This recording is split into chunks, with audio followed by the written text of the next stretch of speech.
The film starts off with the Detroit rebellion, and a lot of people are asking, well, why are you guys calling it a rebellion and not a riot? You know, and I think that it's important to use the right words when we describe situations, because words have meaning, they color, they have feeling.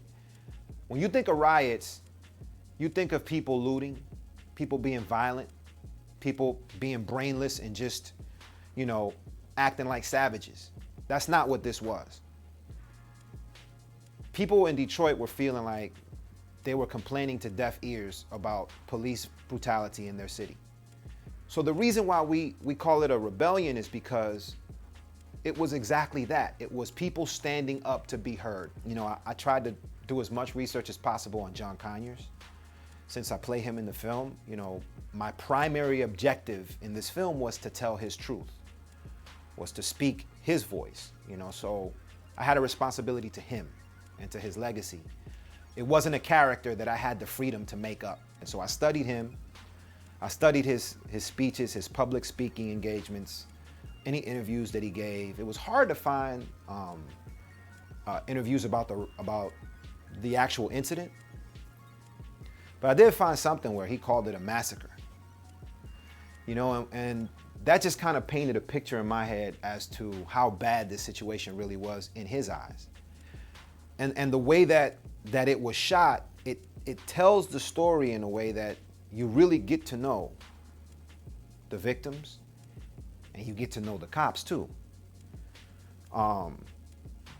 Which we're hoping, you know, as a cast and as a production, we're hoping that that'll open people's eyes when they see the movie. Because a lot of times when we watch these news clippings of somebody getting shot, all we see is a mugshot, a criminal record, you know, a 30-second camera phone video, you know, grainy, you know, fast moving, frantic. We watch it 5,000 times. There's a desensitizing process that takes place and a dehumanization that takes place when we watch something that many times, to the point where we lose that connection to a life is being lost. And that person has relatives, that person has family members that love them, that are missing them, that their entire lives are going to change because this person is no longer with them. And could this have been avoided? So, you know, what this movie does is it allows us to view people with empathy and as real human beings, you know? Because we need to know why they do what they did, why they did what they did, what kind of conversations were they having, where was their mind, who, you know, don't you think, like, when these things happen, like, something that I think of is, what were they thinking? Did they leave the house that morning planning to do this?